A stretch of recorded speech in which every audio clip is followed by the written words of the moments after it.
In this first question of J Advanced 2021 paper 2, this section is containing the questions which have more than one correct options. And in this first question, you can see that there is a rope which is connected with this beam, and this beam is of length L and weight W. This beam is hinged at this point O, and this length is also L. Now there is an additional weight alpha W which is applied at this point with the help of the rope, and this system is in equilibrium. This rope can bear a maximum tension of 2 root 2 W. Now we have to choose the correct option. Now first of all, let us draw all the forces acting on this rod. So this angle is 45 degree due to the fact that this is L and this is also L. So this is 45, and the components of reaction is RH and RV. The weight of the rod is acting in the downward direction W, and this is alpha W. So first of all, let us write down the equation of forces in y direction. So Fy will be 0 because there is no acceleration of the system in y direction. So the force acting in the upward y direction is T by root 2, which is T sine 45, and that is balanced by RV plus W plus alpha W. This is equation number 1. And the other component of tension is T by root 2, that is balanced with RH. This is equation number 2. Now let us write the equation of torque about point O. So torque about point O is 0. Therefore, when we write the equation of torque, then it would be W into L by 2, which is the torque of weight of this rod, and this distance is L by 2, and plus alpha W into L, and that is equal to the torque of tension T by root 2 into L. So cancelling L with L, so T by root 2 is equal to alpha W plus W by 2. So if we equate equation number 1 and 3, you can see that 1 is equal to 3. So alpha W plus W by 2 is equal to W plus alpha W plus RV. So cancelling this alpha W with alpha W, RV will be equal to minus W by 2, which means that this vertical component is acting in the upward direction. As I have assumed in the downward direction, therefore it is coming to be negative. So the option number A, which says that the vertical component of reaction force at O does not depend on alpha. This is absolutely correct. Now the horizontal component of reaction force at O is equal to alpha is equal to W for alpha is equal to 0.5. Now if we find out the value of T by root 2 by equation number 3 for alpha is equal to 0.5. So if alpha is equal to 1 by 2, T by root 2 will be equal to W by the equation number 3, and therefore this is equal to RH. So RH will be equal to W for alpha is equal to 0.5. So option number B is also correct. Now the tension in the rope is 2W for alpha is equal to 0.5. So you can see that if alpha is 0.5, then T is equal to root 2W. So this is incorrect. And for D option, let us find out the breaking tension of the rope. Now we know that if alpha is equal to alpha is greater than 1.5, so let us substitute the value of breaking tension at this in this equation. So this is T by root 2 is equal to alpha W plus W by 2. This is the equation. Now breaking tension is 2 root 2 W. So 2 root 2 W by root 2 is equal to alpha W plus W by 2. So cancelling root 2 with root 2. So alpha is equal to alpha w is equal to 2w minus w by 2.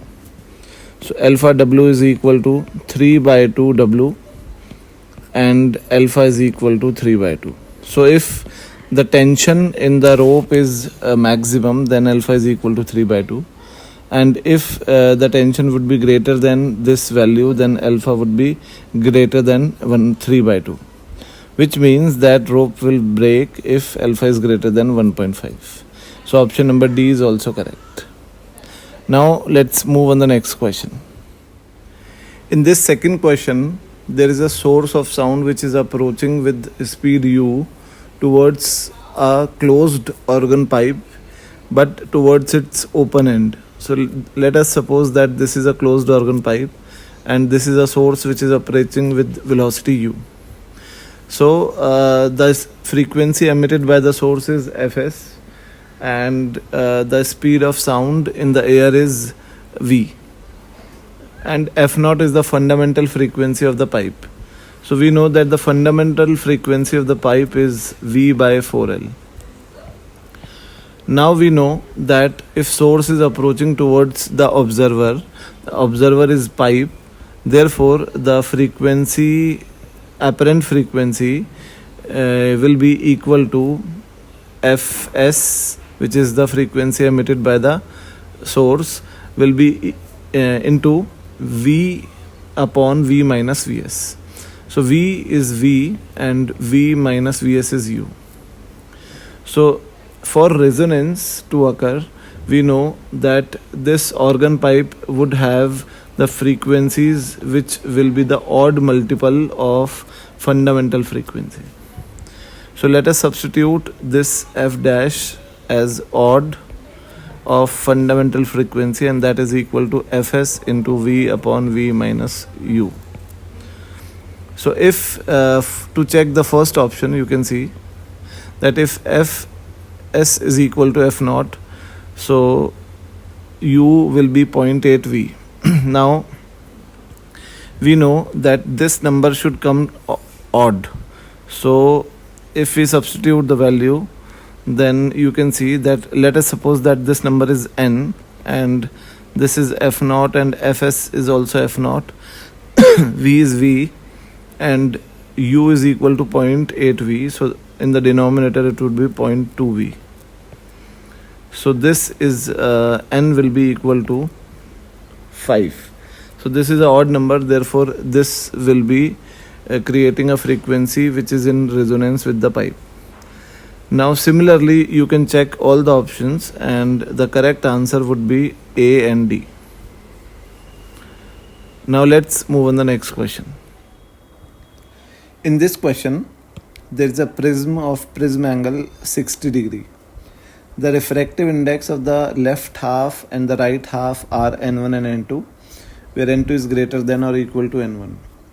The angle of incidence I is chosen in such a way such that the light will have the minimum deviation at this angle of incidence if n1 and n2 are equal to 1.5. Now we have to find out the fact that when n1 is equal to n, which is 1.5, and n2 is equal to n plus delta n, then the angle of emergence will be equal to I plus delta I. So which of the following option is correct? So first of all, let us find out the value of I. And we know that the value of n1 is fixed and it is 3 by 2. So 1 sine I is equal to 3 by 2 sine R. Now for the minimum deviation, this light ray will pass parallel to the base and hence this angle will be equal to A by 2. Now A is this theta, which is 60 degree, and therefore A by 2 is 30 degree. So this is 30 degree. So sine I will be equal to 3 by 4. This is the first equation. And for minimum deviation, if n1 is equal to n2 is equal to n, and that is 3 by 2, then E will also be equal to I. So but in this question, this ray is passing through this interface perpendicularly, because this is fixed that I is sine inverse 3 by 4 and n1 is 3 by 2, and therefore r1 is 30 degree. So this is one thing which is confirmed in this question, that this ray will pass perpendicular to this interface, and hence it will not deviate for any other value of n2, because for any value of n2 and n1 this ray will pass undeviated because it is passing perpendicularly. So this ray will fall on this second interface at an angle of 30 degree, which was a by 2, because this ray is not having any effect, or this ray is not being deviated due to the variation of n2. Therefore, if n2 was 3 by 2, then this angle of incidence was 30 degree, and for any value of n2 this angle of incidence will be 30 degree. So let us suppose that the angle of emergence is E if n2 is equal to delta n plus E. So let us apply the Snell's law at the second interface. So n2 sine 30 will be equal to 1 sine E, and this, let us suppose that this n2 is n. So this is n, but this n is a different one. I am assuming this has some variable n. So if this is n and sine 30 is 1 by 2, then it is equal to sine E. So if we differentiate this equation, then dn by 2 is equal to cos E into dE. Now you can see that cos E will be equal to cos I, because E is equal to I, and this E is the value of E when n2 was equal to 3 by 2. So cos I or cos E will be equal to, this is sin I is 3 by 4, so cos I will be root 7 by 4. So dE will be equal to dn upon under root 7 by 2. Now you can see that under root 7 by 2 is greater than 1, and this is greater than 1, and therefore dE will be less than dn. So value of delta E is greater than that of delta n. So this is incorrect option, and therefore delta is proportional to delta n. This is correct. So B is correct. And for delta n is equal to 2.8 into 10 raised to power minus 3. So dE is equal to 2.8 into 10 raised to power minus 3, and this is under root 7 by 2. So this will be equal to 5.6 into 10 raised to power minus 3 and divided by root 7. So it will be approximately 2.11 milliradians. So the correct answer will be C. So the correct answers are B and C. Now let's move on the next question. In this question, there is a physical quantity S which is defined as S is equal to E cross B upon mu naught. Now we know that the magnetic field B is mu naught I by 4 pi A for a wire, straight wire. So mu naught, B by mu naught will be equal to I by 4 pi A. So the unit of B by mu naught will be the unit of I by A, which is ampere per meter. So this B by mu naught is ampere per meter, and unit of electric field is force upon charge, and this is ampere per meter. So you can see that ampere is charge upon time. So this is force into charge, and charge would be cancelled, and this is force upon meter into time. So option B is correct one. And you can also see that if we multiply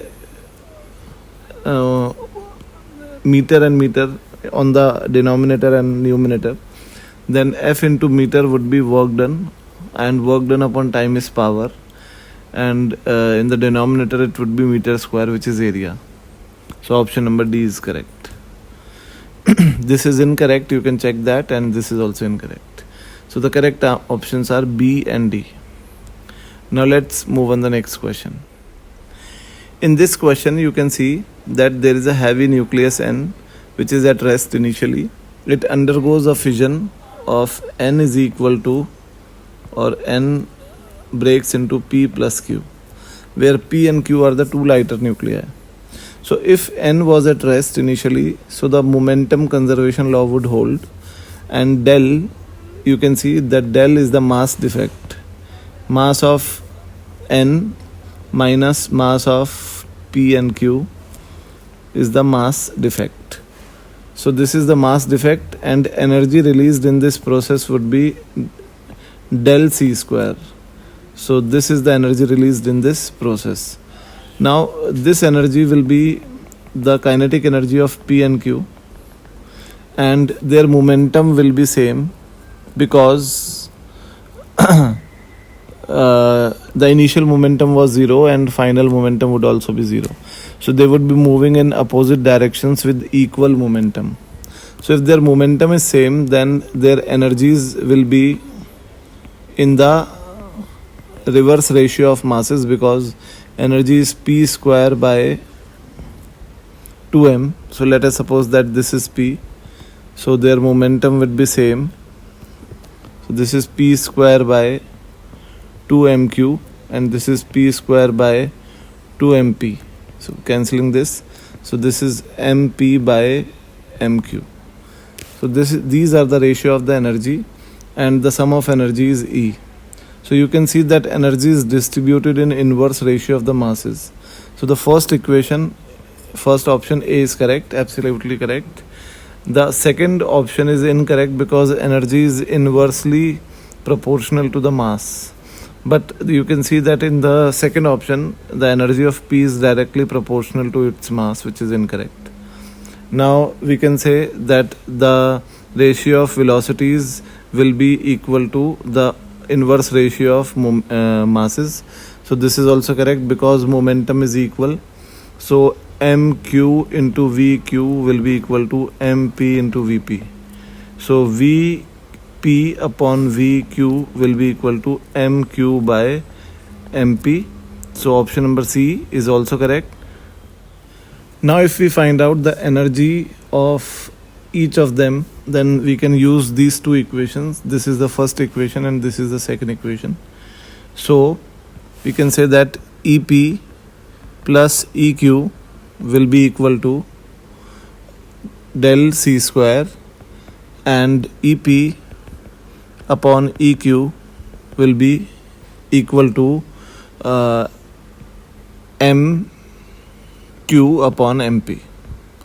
So if we divide the energy and we find out the energy of each of them, then it would be EP would be equal to MQ upon MP plus MQ into del C square, and EQ will be equal to MP upon MP plus MQ into del C square. Now if we find out the momentum of each of them, we know that it is equal. Then momentum is under root 2m E, and for particle P this is 2mp into EP. So P will be equal to under root of 2 mp into EP is mq upon mp plus mq into del, and C is taken out. So this is mu. So P will be equal to C under root of 2 mu del. So this option D is also correct. Now let's move on the next question. In this question, you can see that there are two concentric loops. The radius of inner loop is R and the radius of outer loop is 2R. It is given that the current flowing in the outer loop is in the clockwise sense and the current flowing in the inner loop is in anti-clockwise sense. It is also mentioned in the question that I2 is greater than twice of I1. So we have to choose the correct options. So the first option says that bx comma y is perpendicular to the xy plane at any point in the plane. Now you can imagine these two loops as magnetic dipoles. The magnetic dipole moment of this first loop is outside the plane, and the magnetic dipole moment of the second loop is inside the plane. So any point which is lying on the xy plane is at the radial distance r from the center of these two rings, and hence at any point which is lying in this plane, the magnetic field would be perpendicular to the plane, because you all know that for this point would be the equatorial point for these dipoles, because if we draw the cross section view, then the dipole moment of these dipoles would be either upward or either downward, so either outside the plane or inside the plane. Then at any point which is at a distance of r from these dipoles and in the same plane, then this point would be the equatorial point. So if the resultant dipole moment is in the upward direction, then the magnetic field would be in the downward direction. And if the resultant dipole moment is in the downward direction, then the magnetic field would be in the upward direction. So this magnetic field is perpendicular to this plane, which is xy plane. So option number A is correct. Now bx comma y depends on x and y through the radial distance r. This is also correct, because if we write down the magnetic field due to a dipole, then it is mu naught m by r cube, 4 pi r cube. So this is the magnetic field at equatorial points.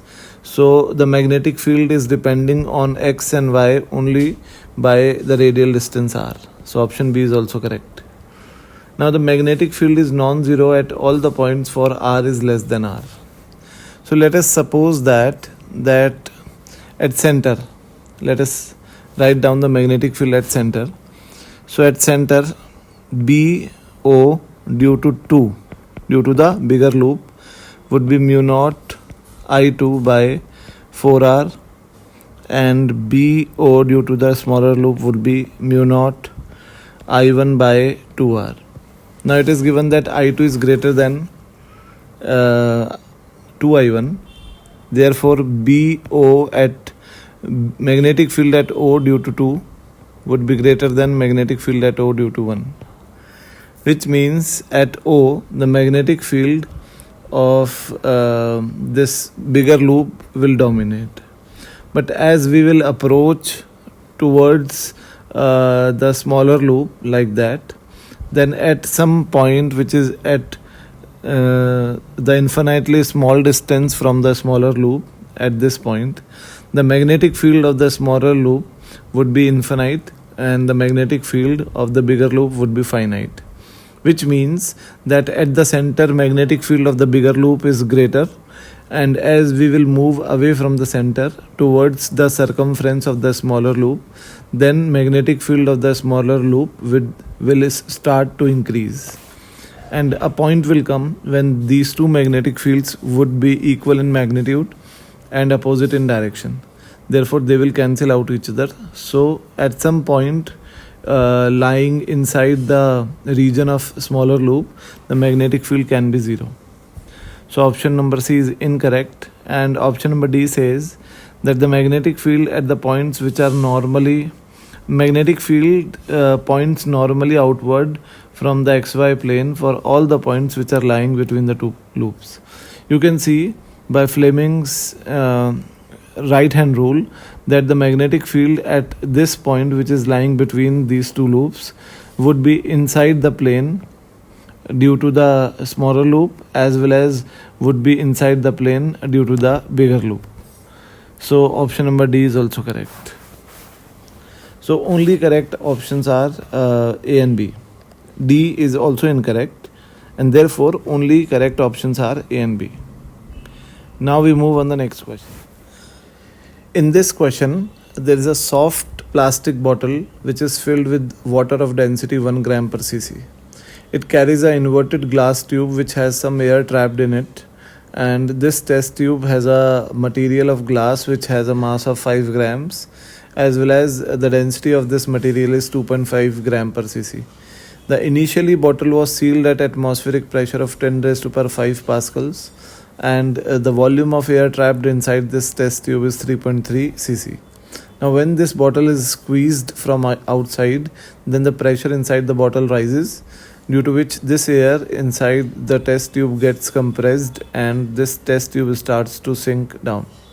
So if this test tube starts to sink at a pressure of P0 plus delta P without changing its orientation, which means that it sinks just vertically downwards, and at this pressure the volume of trapped air is V0 minus delta V. So we have to find out delta V and delta P. Now first of all, we can see that this test tube would be having its mg acting in the downward direction, and this mg would be balanced by the buoyancy acting on this test tube in the upward direction. So the buoyancy acting on this test tube would be the outer volume of the test tube which has displaced the water. So the volume of the test tube which has displaced the water would be the volume of gas inside the test tube as well as the volume of material of test tube. So you can see that the mass of test tube is 5 gram and its density is 2.5 gram per cc, which means that its volume would be only 2 cc and into g. This is the into g into rho. Rho is 1 gram per cc for water. This is the buoyancy force and it is balancing mg. So mg would be 5 into g. So 5 into g is equal to g into vg. Vg is the volume of gas that should present, so that buoyancy is balancing mg. Vg plus 2. So cancelling g with g. So vg is equal to 3 cc, which means at a volume of 3 cc, this test tube will float. But you can see that the volume at this volume, this test tube will be just having buoyancy which is equal to mg. But initial volume was 3.3 cc. So we know that when the initial volume was 3.3 cc and when the final volume will be 3 cc, then at final volume of 3 cc, the test tube will start to sink down, because if we increase the pressure further, then the volume of this gas will decrease, and after this volume mg would be greater than the buoyancy force, so it will start to sink down. So this delta V will be equal to 3.3 minus 3 cc, which means 0.3 cc. So if we have to find out this in cc, then the answer is 0.3. So x is 0.3. Now to calculate the pressure, we can write down the equation of isothermal process, because it is mentioned in the question that the process is isothermal. So P1 V1 is equal to P2 V2. Now the initial pressure was P0 and the volume was 3.3 cc, and the final pressure is P and the volume is 3 cc. So P will be equal to this is 1.1 into P0, and P0 is 10 raised to power 5. So P is 1.1 into 10 raised to power 5. So if we have to find out delta P, then delta P would be P minus P0, and that would be 10 raised to power minus 4. In fact, plus 4. So this will be gamma into 10 raised to power 3. So if we compare it with gamma into 10 raised to power 3, then gamma would be equal to 10. So the correct answer for gamma is 10. Now we move on the next question. In this question, it is given that there is a simple pendulum which is connected to a roof with a rope of length 1 meter. But initially, the pendulum was at a distance of h is equal to 0.9 meter on the ground, and the length of the rope was 1 meter. So at this point of time, initially, the length of the rope was slacked and the tension in the rope was 0. Now we have given a impulse to this simple pendulum. This impulse is 0.2, due to which it starts to move, and at some point of time, when its string will become taut and tension will be developed in the string, then this pendulum will lift up. So we have to find out the magnitude of angular momentum of the pendulum about the point of suspension, about this point, just before the bob lifts off, and the kinetic energy of the pendulum just after it lifts off. So we know that just before this simple pendulum will lift off the ground, then its angular momentum will be the linear momentum p into the perpendicular distance from point of suspension, which is h. You can see that this ball will acquire the same momentum, which is equal to the impulse, and this momentum has a perpendicular distance of 0.9 from this point of suspension. So the angular momentum will be p into h, and that is 0.2 into 0.9, which is 0.18. So the angular momentum will be 0.18. And the value of kinetic energy. Now the kinetic energy of this ball will be L square by 2I, where L is the angular momentum. Now after the lifting of this ball, the angular momentum will remain conserved about 0.0, because when this string will become taut, then an extra tension force would be developed, and this tension force would be passing through the point of suspension. Therefore the torque of this tension force is 0. So if the torque is 0, then angular momentum will be conserved, and hence just after the lifting of this ball, the kinetic energy will be L square by 2I.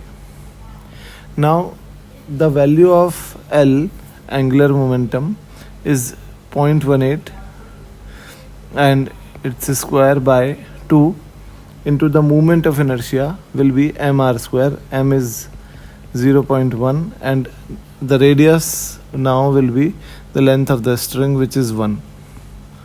So this is 1 square. So this will be K will be 0.162.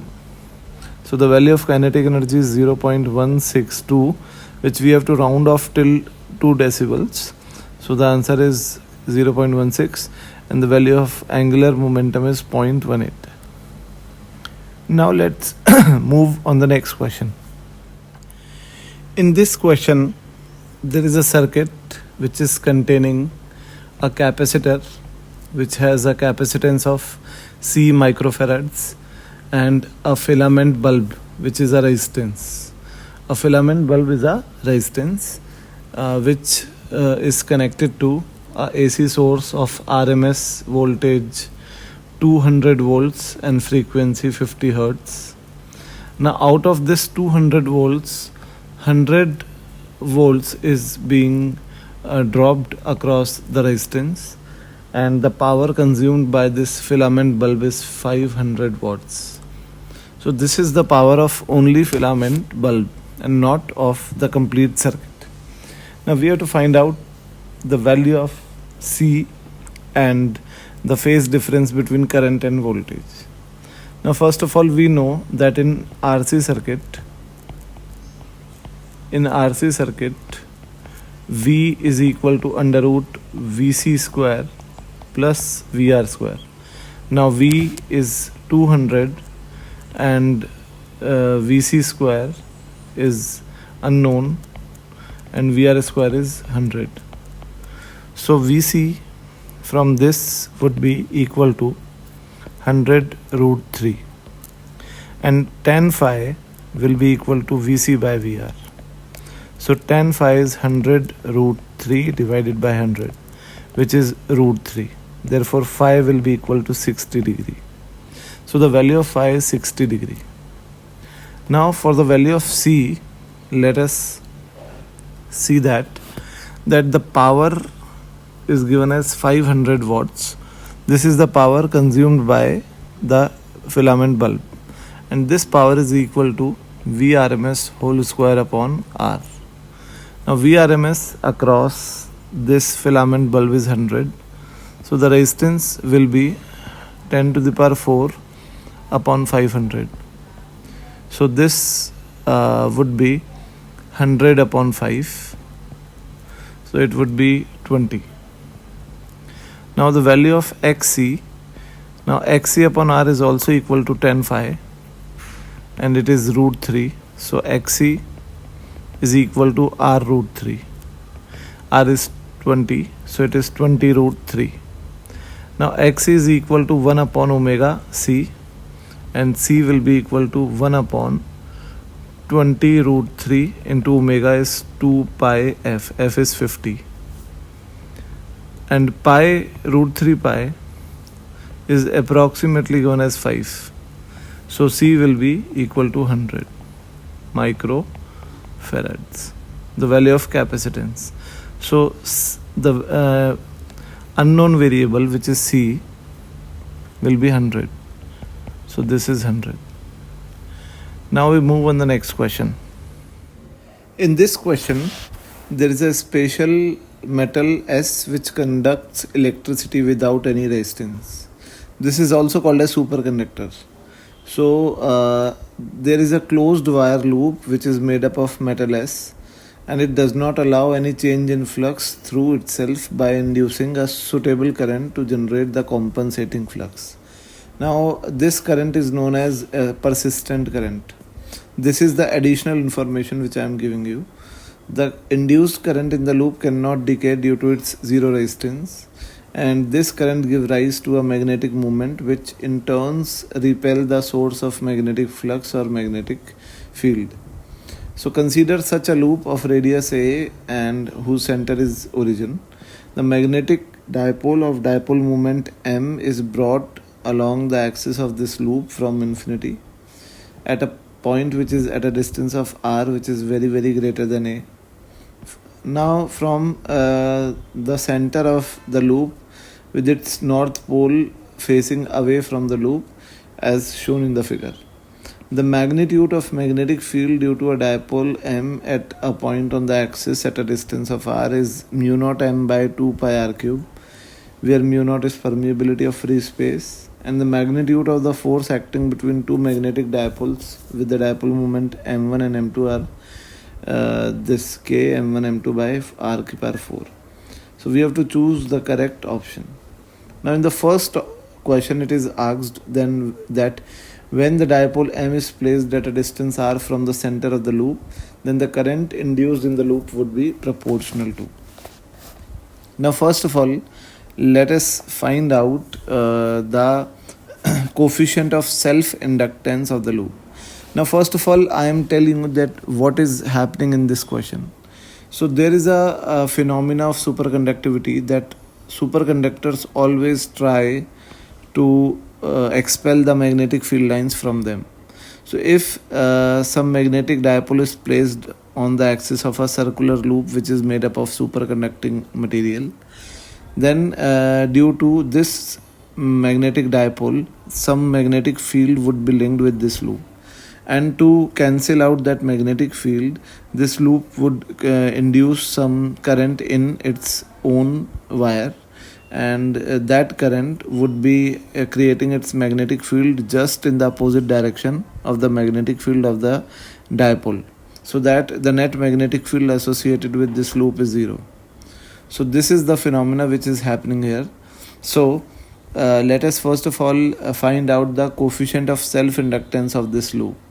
So if some current I is flowing in the loop, then magnetic field in the loop would be mu naught I by 2A and the flux would be mu naught I by 2a into pi a square. So flux would be mu naught I pi a by 2. Now this flux is also equal to Li. So mu naught I pi a by 2 is equal to Li. So cancelling this I with I, L is equal to mu naught pi a by 2. This is the coefficient of self-inductance.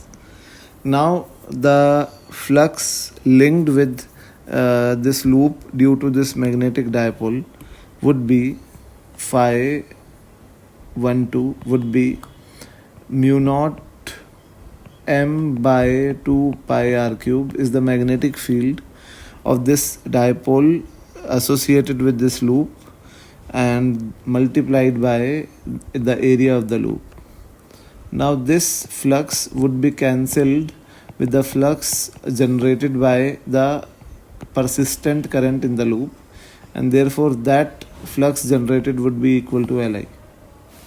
So the current that should be induced in the loop I should be mu naught m pi a square by 2 pi r cube divided by L, which is mu naught pi a by 2. So you can clearly see that this current would be proportional to m by r cube. So the correct option is A. Now if we find out the value of current I, then cancelling mu naught with mu naught, this pi with pi, A with A and 2 with 2, then this is m a by pi r cube only. This is the current induced in the loop. Now due to this current I, which is equal to m a by pi r cube, m a by pi r cube, the magnetic moment of the loop will be NIA. N is the number of turns, which is 1, and I is m a by pi r cube, and area of the loop is pi a square. So cancelling this pi with pi, so this is m a cube by r cube, the magnetic moment of the loop. Now the force acting between the loop and the dipole will be mu naught. In fact, this force is k m1 m2 by r power 4. So this is k m1 is magnetic moment of loop and m2 is magnetic moment of that dipole by r power 4. So this will be k m square a cube by r to the power 7. So the work done will be F dot dr, and therefore this would be k m square a cube, and it would be minus and 6 r to the power 6. So this work done would be proportional to m square by r to the power 6. So the correct answer would be option number C. Now let's move on the next question. In this question, you can see that there is a thermal insulated cylinder which contains a thermal insulated frictionless movable partition in the middle. This partition can move freely, but it cannot transfer the heat from this chamber to this chamber. This is the gas which is 1 mole, and this, let's suppose this is the gas which is left L gas, and this is R gas which is also 1 mole. R means right gas on the right hand side. Now the value of CV for both the gas is given as 2R, and both the gas are identical, exactly same. So initial volume and initial temperatures were shown on both the chambers, and this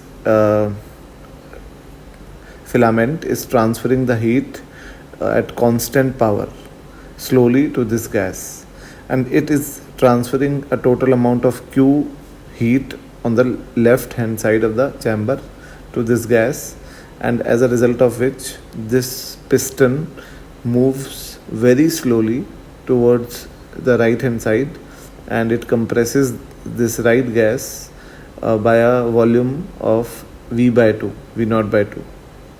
And therefore the final temperatures in the both gases are TL towards the left side and TR on the right side.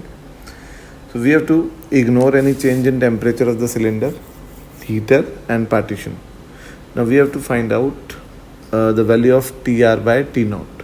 So I will tell you that TR is the final temperature of this chamber and TL is the final temperature of this chamber. Now in this kind of question, you can see that this gas is being supplied a total amount of Q heat. So this cannot be the adiabatic process for this gas as heat is transferred. This gas is not transferring its heat to any other gas or surroundings. So there is no question of the fact that it could be the isothermal process. It is not possible that this expansion of this gas is an isothermal process because it is not able to release its extra heat. So this is not a isothermal process. The volume is expanding, hence it is also not a isochoric process. And as the volume will expand, temperature will change, therefore pressure has to change. So this is also not a isobaric process. So it is not necessary that it must be any known processes. So we just know a fact that at all the time this piston is moving with the infinitely slow velocity. This piston is moving slowly and therefore the net force on the piston is zero at all the time. So the force applied by this gas on the left hand side on the piston and the force applied by this gas on the right hand side of the piston is same at all the time, which means that final pressure of both the chambers would also be same. We know that finally the volume of right hand side gas would be V naught by 2 and volume of left hand side gas would be 3 V naught by 2, because if this piston has compressed this gas by V naught by 2, therefore this gas would be expanded by V naught by 2. So we can say that the process of the second gas for the gas on the right hand side would be adiabatic, because this gas is not exchanging heat or it is not receiving heat from any other source. So for right gas, the process is adiabatic, and if process is adiabatic, then the equation of adiabatic process will be T1 V1 की power gamma minus 1 is equal to T2 V2 to the power gamma minus 1. Now it is also given that Cv is equal to 2R. So Cp will be equal to 3R. This can be calculated by Mayer's relation, and therefore gamma will be equal to 3 by 2, which is Cp by Cv. So for right hand side gas, the initial temperature was T naught and initial volume was V naught, and gamma minus 1 is 1 by 2, and the final temperature is TR and the final volume is V naught by 2 and gamma minus 1 is 1 by 2. So you can say that TR will be equal to root 2 of T naught. Therefore TR by T naught will be equal to root 2, which is the option number A. Now we have to also find out Q by R T naught. To find out this thing, we can say that for left gas, the heat supplied by the heater is Q, its change in internal energy is delta U, and work done by that gas is delta W. Now the work done by this left gas will be equal to the work done against or work done on the right gas, because piston is moving slowly. So the work done would be equal in magnitude and opposite in sign. So if we find out the work done on right gas, then that work done, or we can find out the work done by the right gas, work done by the right hand side gas. That work done would be nR delta T upon gamma minus 1. Now we know that work done by the right hand side gas should come negative, because this gas, right hand side gas, is being compressed, and therefore the work done by that gas would be negative. The number of moles is 1, R is R, and the final temperature is TR, and the initial temperature is T0. And this is gamma minus 1, where gamma is equal to 3 by 2 minus 1. Now we know that TR is equal to root 2 of T0. So this is root 2 minus 1 into R T0 by 1 by 2. So this work done, this with a negative sign, obviously. So this work done by the right gas will be equal to minus of 2 into root 2 minus 1 into R T0. And therefore the work done by the left gas will be equal to minus of work done by the right gas. So this will be equal to plus 2 into root 2 minus 1 into R T0. Now this is delta W, and therefore Q will be equal to nR delta T plus 2 root 2 minus 1 into R T0. Now you can find out the value of nR delta T. You can say that nR delta T for the left gas is N is 1, R is R, and delta T for the left gas will be the final temperature of the left gas would be TL, and the initial temperature would be T0. Now we know that the final pressure of the left gas is PL, and that is equal to the final pressure of the right gas. So PL would be equal to it can be calculated by P1 V1 is equal to P2 V2. So for right gas, the process is adiabatic, therefore P0 V0 to the power gamma is equal to PR V0 by 2 to the power gamma. So PR would be equal to 2 to the power 2 by 3 into P0, and this value will be equal to PL. So PL is 2 to the power 2 by 3 P0, and therefore final volume of the left side is 3V by 2. So the final temperature T final would be equal to P final V final upon nR, and T initial was T0. So T0 was given as T0. Now you can see that PL is equal to 2 to the power 2 by 3 of P0. Final volume is 3V0 by 2, and divided by number of moles is 1 and R is R. So this P0 V0 by nR is equal to T0. We know that P0 V0 by nR was the initial temperature. So this is equal to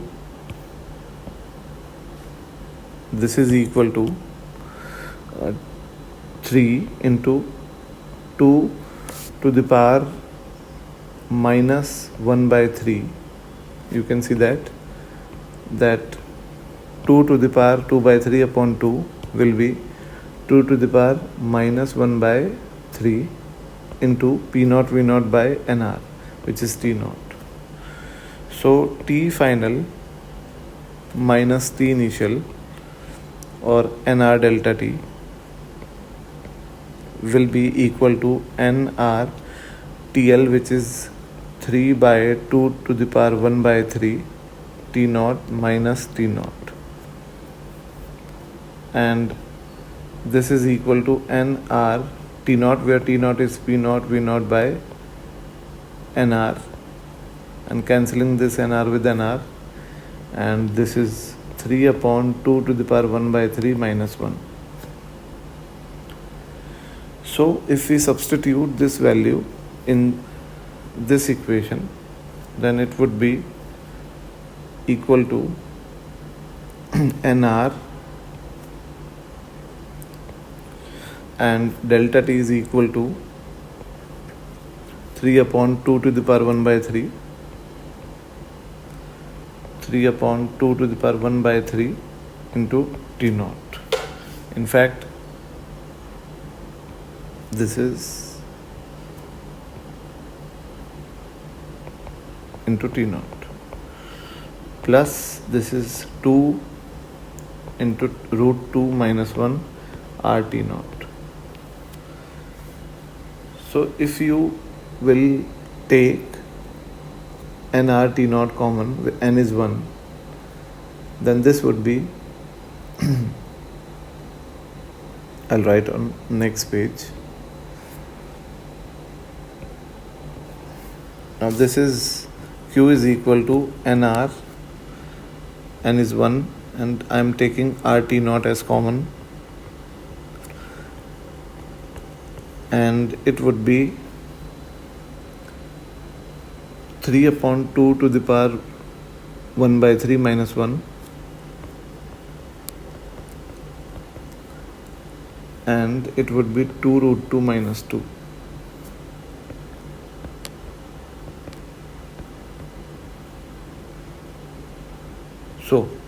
So Q upon RT naught will be equal to 3 upon 2 to the power 1 by 3 plus 2 root 2 minus 3.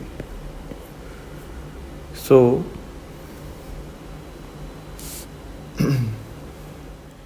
now for this question number 16, we know that the heat supplied by the heater Q will be equal to NCV delta T1 of this gas and work done by this gas 1.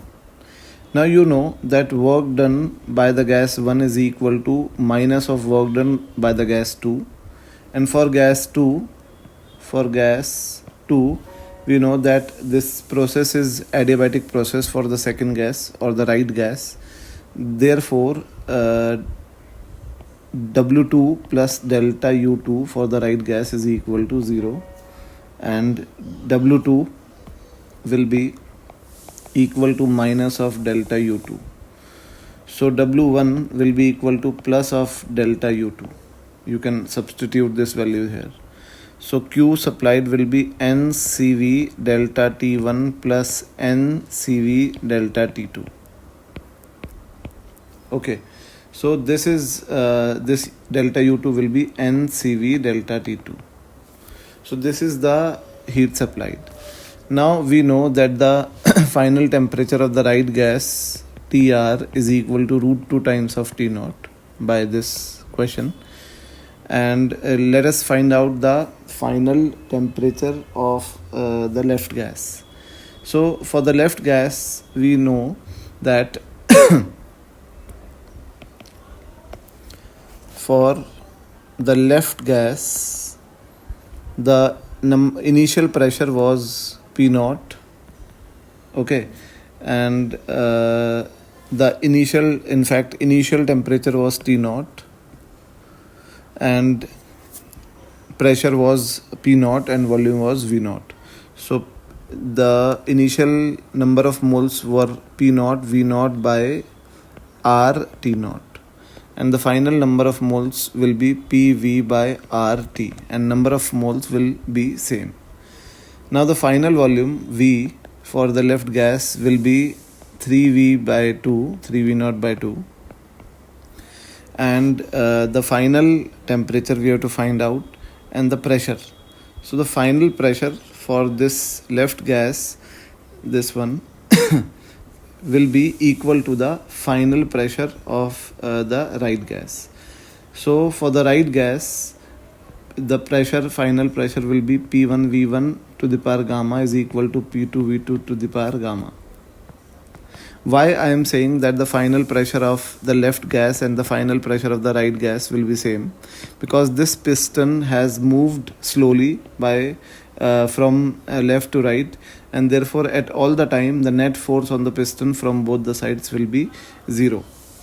So the force of this gas will be equal to the force of this gas, therefore their pressures would be same. So for right gas, this equation is for right gas because this process is adiabatic for the right gas. So for the right gas, the initial pressure was P naught, initial volume was V naught, gamma will be 3 by 2. We have already calculated the gamma, or you can also find the gamma by CV, because CV is equal to R upon gamma minus 1, and this CV is 2R. So you can find out the value of gamma, which would come to be 3 by 2. Okay, so this P2 is the final pressure P, and the final volume of the right gas would be V naught by 2 to the power 3 by 2. So P will be equal to 2 to the power 3 by 2 into P naught. So this is the final pressure of the right gas and the left gas. So this is P naught V naught by R T naught is equal to 2 to the power 3 by 2 into P naught. V naught is 3 by 2 V naught divided by R T. So cancelling P naught V naught, T will be equal to T naught, and this is 3 into 2 to the power 1 by 2. So this is root 2. So this is 3 root 2 of T naught. So we can substitute these values. Q is equal to N is 1, CV is common, which is 2R for both the gases, and for the left gas, the final temperature is 3 root 2 T naught. So it would be T1, delta T1 is for the left gas, so it would be 3 root 2 T naught minus T naught, plus for the right gas it is root 2 T naught minus T naught, and therefore it is equal to 2R T naught is common and it would be 4 root 2 minus 2. So this is Q by R T naught is equal to, this is 8 root 2 minus 4. So if we take 4 common, then it would be 4 into 2 root 2 minus 1. So correct answer will be option number B. Now let's move on the next question. In this question, you can see that there is a meter bridge arrangement which is used to measure this internal resistance of this cell R1. This EMF is E, this is E by 2, this is R, and the balancing length is 72 centimeter. This is L is equal to 72 centimeter. Now this is R0 by 2, and the resistance of this wire is also R0. So we have to find out the value of R1. So you can see that let's suppose this point is A and this point is B. So in balancing condition, the current flowing through this branch will be 0, which means there would be no potential drop across the resistance. And I am considering this galvanometer to be ideal, and if not, then also there is no potential difference developed across this galvanometer. So I can say that VB minus VA, the potential difference between B and A is just E by 2, because there is no potential source apart from this cell in this branch. So this is E by 2. Now if there is no current flowing through this branch, then the current would be flowing through this circuit like that. And this current I naught will be equal to E upon R1 plus 3 by 2 of R naught. You can see that this cell has a EMF of E, this resistance is R1, and the resistance of this wire is R0, and resistance of this wire is R0 by 2. So the total resistance would be R0 plus R0 by 2, which is 3 R0 by 2. So this would be E upon R1 plus 3 by 2 of R0 is 75, because R0 is given as 50. So this is first equation. Now we would apply the KVL from A to B in this external circuit like that. Now let us first of all find out the resistance of wire CB. The total resistance of meter bridge wire is 50 and this length is 72 while the total length is 100. Then we can say that RCB would be 72 upon 100 into 50. So RCB would be equal to 36. This is the resistance of this wire CB. Now I am applying the KVL starting from A to B. So VA, and this is minus I naught R1 plus E minus 36 into I naught is equal to VB, and therefore VB minus VA VB minus VA will be equal to E minus 36 plus R1 into I naught. E minus 36 plus R1 into I naught. So VB minus VA is already E by 2. So E by 2 is E minus 36 plus R1 into I naught, and therefore 36 plus R1 into I naught is equal to E by 2. We have already calculated the value of I naught, which was E upon R1 plus 75. So 36 plus R1 into E upon R1 plus 75 is equal to E by 2, and this is 72 plus 2R1 is equal to R1 plus 75. So R1 is equal to 3. So this is the value of R1. Now let's move on the next question. In this question you can see that it is given that there is a binary star system which has two stars. The mass of first star is 6m s, where ms is the mass of sun, and the other star has a mass of 3ms. The distance between the centers of these stars is 9r, and this r is the mean distance of sun from the earth. So if we write down the period of revolution of earth around the sun, then let us assume that the mass of the earth is me and the distance between sun and the earth is r. So the force of attraction of earth is EFG or FE, that is being balanced by m r omega square. So FE will be G ms me divided by r square, and that is equal to m e r omega square.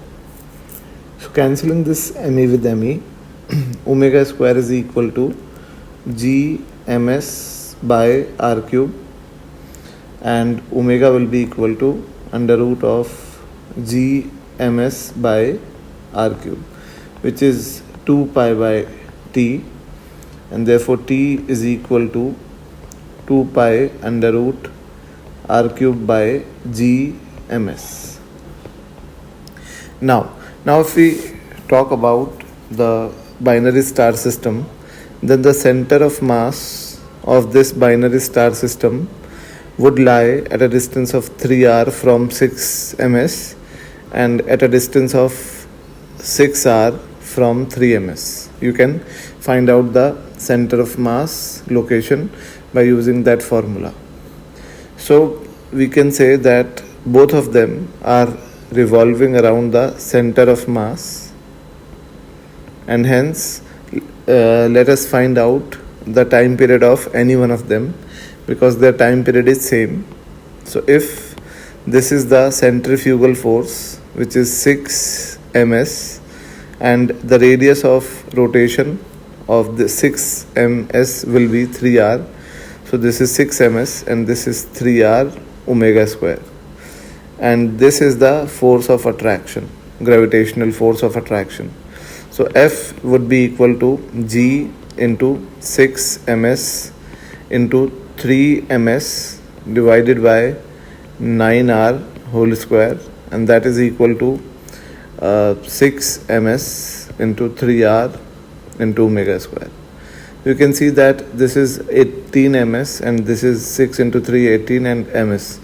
It is cancelled, and omega will be equal to under root of G into ms by 81 r cube, and this is 2 pi by t, and this time period t dash, if you compare it with t, then t dash would be equal to 9 times of t. So the value of n is 9. Now let's move on the next question.